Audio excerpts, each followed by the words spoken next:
문제의 조건은 이렇고요. 그 다음에 뭐라고 나왔냐면 모든 가로, 세로 서로 다른 종류의 무조가 걸리도록 하자. 여기까지만 보면 교란수 비슷한 것 같지만 세 번째 줄까지도 같아야 되고요. 그러니까 여기와 얘가 다르고 얘와 얘가 달라야 되잖아요. 그러니까 여기의 존재 때문에 교란수와 비슷한 상황이긴 하지만 똑같진 않습니다. 자, 그래서 조금 교란수적 상황이지만 교란수적 풀이는 아니다. 그래서 어떻게 하면 좋을까? 약간 뭐 몰라도 되는 용어긴 하지만 제 일종 스털링수 아이디어를 좀 쓸 건데요. 자, A, B, C, D를 첫 번째로 나열합니다. 이 나열을 하게 됐을 때 이 두 번째 줄을 4 사이클이냐 아니면은 둘둘 사이클이냐, 말이 어렵죠. 그러니까 다른 말로 무슨 얘기냐면 원탁의 4명을 안 치는 것처럼 하겠다는 얘기예요. 자, 이게 뭔 얘기일까? 지금 요 상황에다가 적용을 해볼게요. 저 상황은 딱 어떤 상황이냐면 원탁의 A 아무데나 이제 고정점으로 잡고 A 다음에는 C를 안 치고 C 다음에는 D를 안 치고 그 다음에 여기 안 보이지만 B를 안 쳤다고 생각해 보자는 거죠. 그러니까 지금 A 다음에 C, A 다음에 C 다음에 D, D 다음에 B 하고 여기는 안 보이는 거죠. 그러면 그 다음 B죠. 여기가 B가 있었으면 B 다음에 A잖아. 그 다음에 C, 그 다음에 D였던 거죠. 그 다음 뭐라 써있지? C, D, B, A. 그 다음에는 D, B, A, C. 자, 어떻습니까? 똑같죠? 자, 이런 상황은 어떤 얘기한다는 거냐면 첫 번째 줄의 넷을 배열하고 그 넷의 넷 4팩토리얼 가지 중 한 가지에 대하여 원탁에 안 치겠다. 원탁에 안 치겠다. 이 라인을요. 원탁에 안 치는 거죠. 원탁에 안 친다는 것은 4팩을 4로 나누게 되는 거예요. 근데 그중 사실 이 mid라인은 얘든 둘 중에 선택이 가능하잖아. 그래서 저는 여기다 이제 둘 중에 하나를 선택하면 어떻겠냐 이런 얘기를 한 거죠. 그래서 4팩에 3팩 곱하기 2가 되는 거고, 두 번째 둘둘 사이클이라는 것은 2명씩 원탁에 안 치겠다는 얘기예요. 똑같이 4팩으로 시작합니다. 4팩으로 시작하는데 4팩이 있는데 얘네들을 둘둘로 나눈다. 둘둘로 나눈다는 거 4명을 이렇게 토너먼트식으로 나누는 건 세 가지가 있겠죠. 그 세 가지 중에 한 가지가 있었다고 합시다. 그러니까 예를 들어서 A, B, C, D인데 얘네들을 원탁에 안 쳐. 그럼 A 다음에 B고 B 다음에 A인 거잖아. C 다음에 D고 D 다음에 A인 거지. 그 다음에 여기에다가는 C, D, D, A 자유롭죠. 또한 여기도 A, B, B, A 자유로운 배치가 가능하다. 그럼 이게 어떻게 되는 거죠? 4팩에 3팩 계산 결과는 똑같습니다. 의미는 다르지만 계산 결과는 똑같다. 그래서 이게 몇 가지가 되는 거야? 이게 288가지여서 2배 하면 576이었다. 정리해 봅시다. 첫 번째 줄은 4팩이고요. 그 다음에 두 번째 줄에 대한 배치를 하기 위해 4팩까지 중 한 가지, 한 라인을 보는 거야. 한 라인에 대해서 한 라인이 있을 거예요. 그 라인을 4사이클, 즉 4명에 대한 원탁으로 볼 거냐 아니면 둘둘로 볼 거냐. 둘둘로 볼 때는 자, 이렇게 원탁에 안 칠 거냐 아니면 둘둘로 볼 거면 4명을 둘둘 2명씩의 조로 나눠줘야 되고, 그 다음에 여기에다가는 여기에서는 둘 중에 하나 이런 식으로 가고요. 여기에서는 둘 중에 어떤 녀석을 쓸까? 위를 선택할까? 아래를 선택할까? 이런 식으로 약간의 무프 스킬을 적용하면 좋겠습니다. 뭐 특화된 이 문제 풀이에 특화된 것이라서 한번 소개를 해봤어요.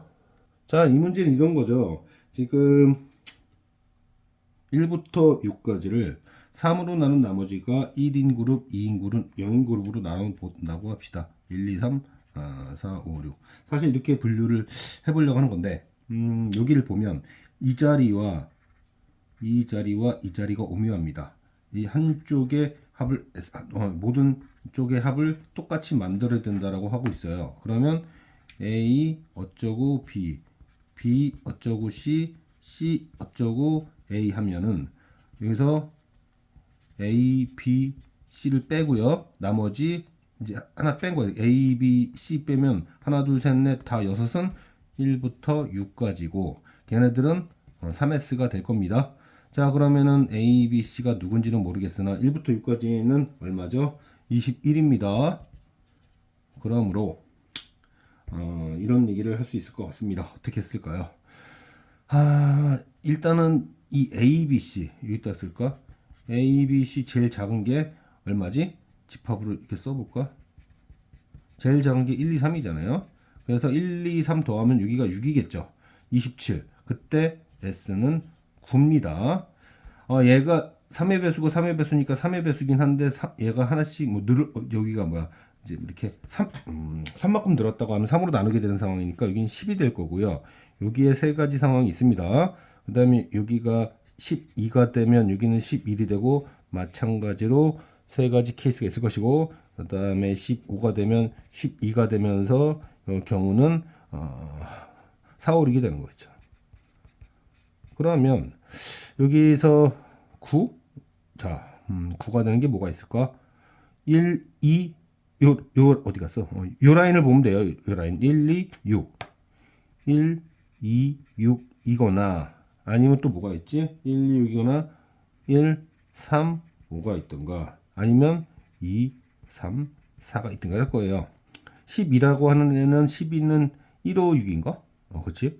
1, 5, 6 또 뭐가 있을까? 1, 5, 6도 있고 2, 4, 6도 있을 거고 또 하나 있을 텐데 3, 4, 5인가? 3, 4, 5, 3, 4, 5 그렇죠? 3, 4, 5 이렇게 될 수 있을 겁니다. 그 문제 여기서 존재 가능한가? 합이 10이 될 수 있는가라고 봤을 때 문제가 되는 점이 있을까? 있겠죠. 왜냐? 여기 라인에 2와 6 라인이면 8이면 또 2가 또 들어가야 되잖아. 그러니까 탈락입니다. 그 다음에 2, 3, 4는 뭐가 있을까? 합이 10이 돼야 되는데 그치? 여기 3, 4, 7이니까 또 3이 또 나와야 되잖아. 그래서 탈락. 항상 수학 문제를 풀 때는 존재하는 것이 중요한 게 아니라 이것이 왜 존재할 수 없는가 그것을 유도할 수 있어야 됩니다. 이런 식으로 배치됐을 때 또 나와야 되고 이렇게 됐을 때 안 된다 이거지. 그럼 1, 5, 6은 또 문제가 뭘까? 그쵸? 5와 6만으로도 이미 11을 만들었어요. 탈락입니다. 그 다음에 뭐가 있을까? 11을 만들어야 되는데 8, 6, 10 3, 4, 5, 9, 2, 7 뭐가 있을까요? 그러니까 이제 이런 거예요. 얘도 배치를 해보면 여기 3이 있고 여기 5가 있잖아. 그럼 8이 되면은 11이 되려면 또 3이 있어야 된단 말이야. 그래서 이것도 존재할 수 없게 됩니다. 그 다음에 이제 나머지들을 보면 이런 거예요. 여기를 배치를 한다고 칩시다. 여기에 1을 배치하고 여기가 2가 배치되고 여기가 3이 배치됐다고 하면 6이 될 때 1, 2, 3, 1인가? 1, 2, 3, 1, 2, 3, 1, 2, 3 1, 2, 3 아니잖아. 1, 2, 3이 아니라 이거 조심해야 돼요. S를 만드는 겁니다. 1과 2 사이에서는 6 많이 들어갈 수 있고 2와 3 사이에서는 4 많이 들어갈 수 있고 4니까 5 많이 들어갈 수 있다. 즉 무슨 얘기냐면 이런 이 구석탱이 이 구석에 들어가는 이 세 자리에다가 1, 2, 3이라고 하는 녀석들을 1대1 대응 시켜줘야 돼요. 마찬가지입니다. 1, 3, 5라고 하는 녀석들을 세 구석탱이의 1대1 대응 마찬가지로 1대1 대응 1대1 대응 이런 거잖아요. 우리가 알고 있는 n팩터리얼이라는 뜻은 뭐냐면 n개를 n개에다가 1대1 대응시키는 것이다. 1, 2, 3이라고 하는 서로 다른 숫자를 이 구별되는 세 자리에 1대1 대응시키고 있다라는 거고 그런 1대1 대응을 시켜야 하는 케이스가 정확하게 4개 있다. 그래서 24가지다. 이렇게 해야 된다. 자, 문제에서 이거를 제 구석탱이의 이름을 ABC라 적고 그 다음 1부터 6까지 하고 그 다음 라인 합이 같아야 되고 그럼 얘가 3의 배수가 돼야 되고 3씩 증가할 때마다 숫자의 합은 1씩 증가한다는 것을 우리가 좀 구별해서 찬찬히 하다 보면 존재할 수 없는 것들을 이렇게 걸러낼 수 있고 존재한 애들에 대해서는 새 숫자를 새 구별되는 자리에 1대1 대응시켜야 된다. 그래서 24다. 이렇게 정리하면 좋겠습니다.